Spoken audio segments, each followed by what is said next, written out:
Em entrevista ao apresentador Siqueira Júnior, do programa Alerta Nacional, o presidente Jair Bolsonaro foi enfático ao responder a questionamentos de que poderia estar se aproximando o momento de ele tomar ações mais enérgicas e bater na mesa. Siqueira declarou: "Eu vou fazer uma pergunta bem povo, bem do eleitor de Bolsonaro. Acredite, há uma cobrança bem forte em cima deste apresentador, deste elenco, desta equipe. Sabem da importância que dou ao presidente Jair Bolsonaro ao conservadorismo brasileiro." Neste contexto, o apresentador questionou: "Há uma cobrança do povo no seguinte sentido: não está na hora de uma reação mais enérgica do presidente da República? Não está na hora de ele bater na mesa e dizer: opa, vamos parar com isso? Vocês estão atrapalhando o Brasil, vocês estão prejudicando o povo brasileiro? Não está na hora, presidente?" Bolsonaro respondeu abordando interpretações no que tange ao artigo 142 da Constituição Federal e abordou que tem planos concretos de como atuar em uma situação de caos. O pessoal fala no artigo 142. Ele é pela manutenção da lei e da ordem. Não é para a gente intervir. O que eu me preparo? Não vou entrar em detalhes. Um caos no Brasil.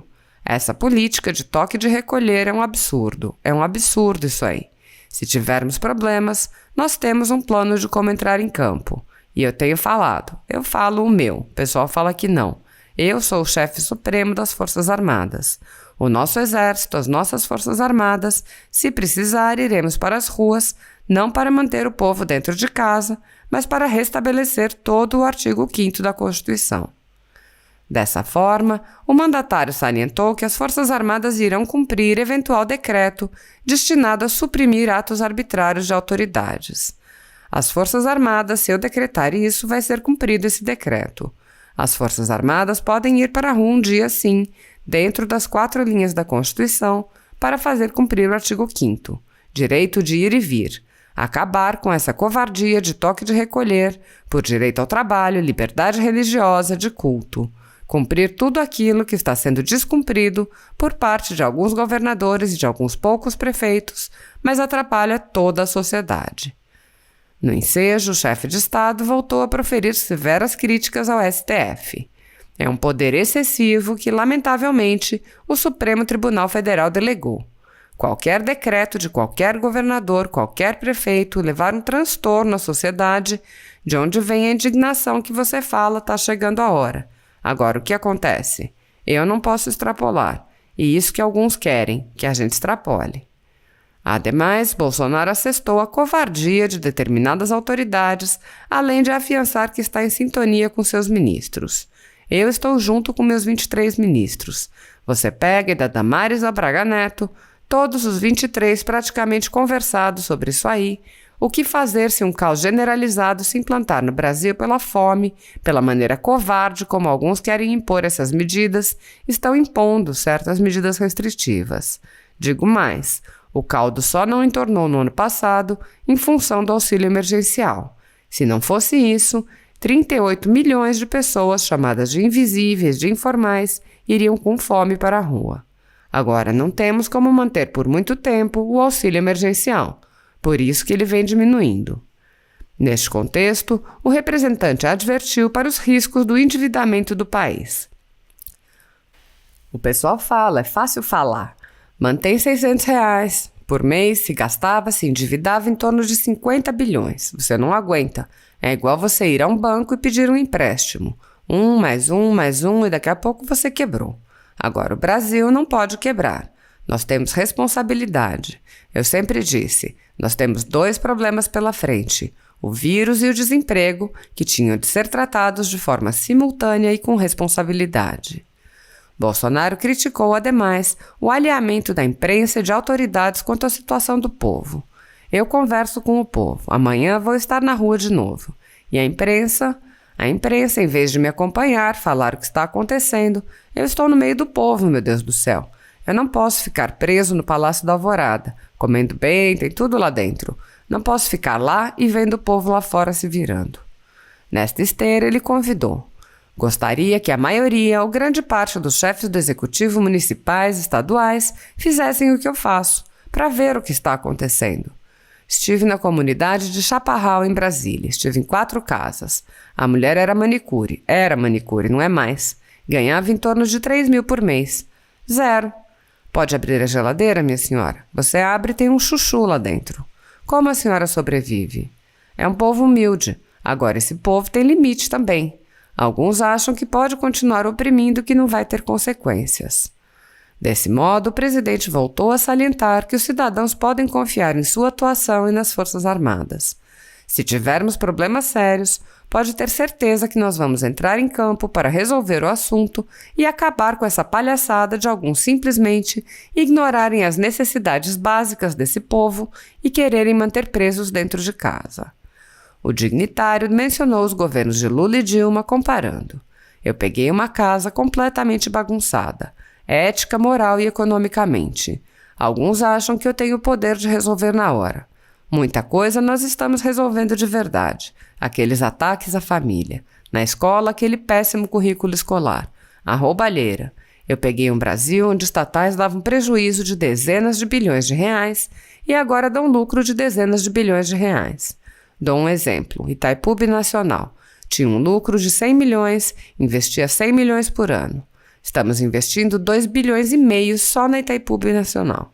Alongando o aeroporto de Foz do Iguaçu, nova ponte do Paraguai, atendemos cerca de 40 municípios da região com recursos da Itaipu Binacional. Dessarte, o dignitário frisou.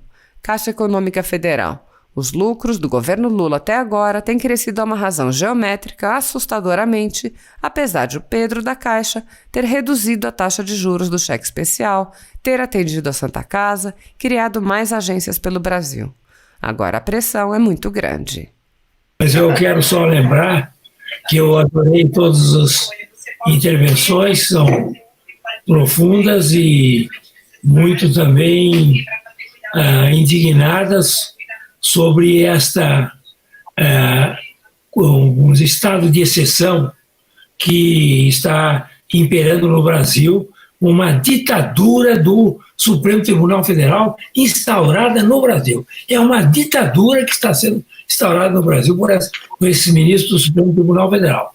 Gravemente ainda, pelo fato de 10 ministros terem conestado essa barbaridade que foi realizada. Mas eu quero só lembrar que o doutor Sérgio Dario fez uma análise profunda e geral sobre o aspecto da ilegalidade e inconstitucionalidade desses inquéritos e dessa putaria, mas ele, a sua tese é de que realmente é natimorto. O inquérito é natimorto, os inquéritos são natimortos, e a portaria também. Eu gostaria de discordar dele nessa conclusão, embora elogiando profundamente a sua descrição sobre as ilegalidades havidas. Não é natimorto, não. Ele tem um efeito brutal. Esses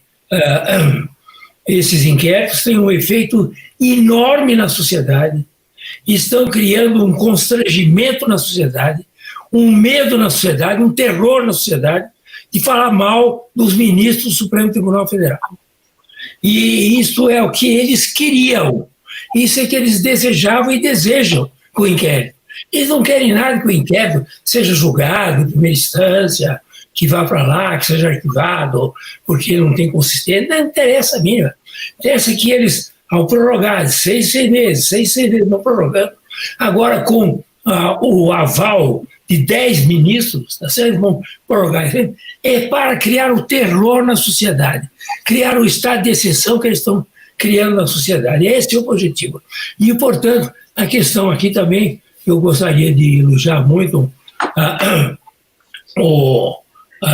todos os que falaram a respeito desse assunto, principalmente o doutor Greco também, que foi muito claro na sua posição, e eles não é uma questão, não é um inquérito político, é um inquérito de autodefesa de todas as barbaridades que eles fazem, certo? Eles não querem ser criticados porque eles fazem barbaridades, hora para um, hora para outro. Uma hora eles vão lá e acabam com o COAF, congelam o COAF. Depois, outra hora, eles atacam o presidente da República. Outra hora, eles atacam o PT. Outra hora, atacam o Centrão. Quer dizer, eles vão de acordo com os interesses do momento, interesses políticos dele. De modo que não é uma política feita a esses inquéritos, não tem a finalidade só de atacar o governo atual. Atacar quem vier, conforme as convidências. O que eles querem é se autodefender, dizer, nós vamos criar todas as arbitrariedades e dominamos o país, porque eles dominam, o Supremo Tribunal Federal domina o país hoje, manda o país, dominação, aí no sentido bem político da palavra, dominam o país, tá certo? E não querem nenhuma crítica. E quem criticar, como foi muito bem explicado aqui pelo Paulo Faria, quem criticar, tá certo? É preso e usa com tornozeleira, tá certo? E usa o que precisar, porque realmente é um jeito que não pode ser criticado. É um Estado muito pior que o AI-5. Eles falam, eles querem voltar com o AI-5, eles vão perder. Eles estão praticando o AI-5. Esses inquéritos são um AI-5. Qual é a diferença deles com o AI-5?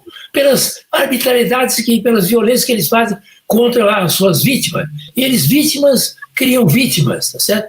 Porque não pode dizer absolutamente nada das coisas que esses ministros fazem com as suas famílias.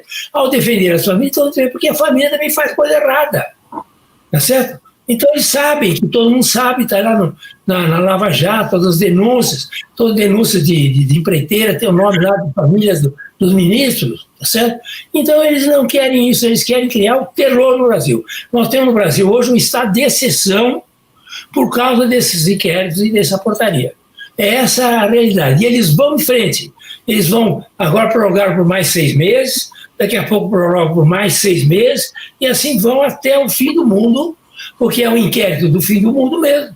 Então eles vão até o fim do mundo fazendo esse tipo de arbitrariedade contra a sociedade brasileira. Nós não temos mais um Estado democrático no Brasil. É conversa fiada. O Estado democrático brasileiro está suspenso, pelo menos.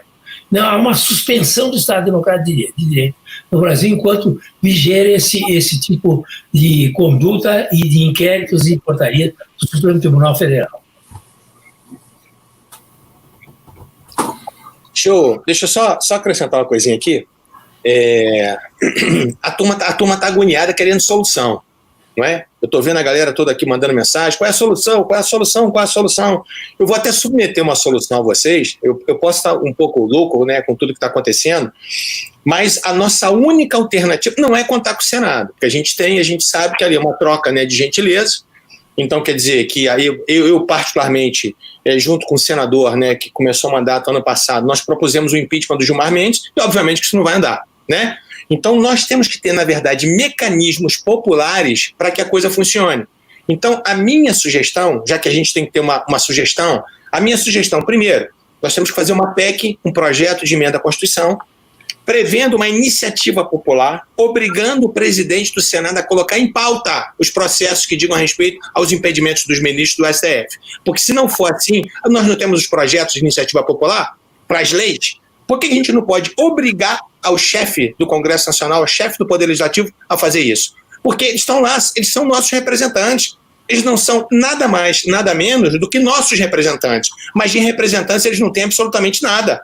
Então eles fazem aquilo que é do interesse deles, não do que é do interesse do povo. Então, primeira solução, nós temos que consertar a Constituição para colocar um meio, um instrumento na Constituição para que a gente possa efetivamente colocar, para que o povo possa efetivamente julgar os ministros do Supremo Tribunal Federal. Segundo, me explica como é que funciona o sistema de freios e contrapesos com o Supremo? Cadê o checks and balances? Cadê aquilo que a gente fala tanto em faculdade, que a gente fala tanto em evento? Isso não faz de conta. Não existe o sistema de freios e contrapesos. A gente sabe disso, né? O Supremo controla todo mundo, mas ninguém controla o Supremo.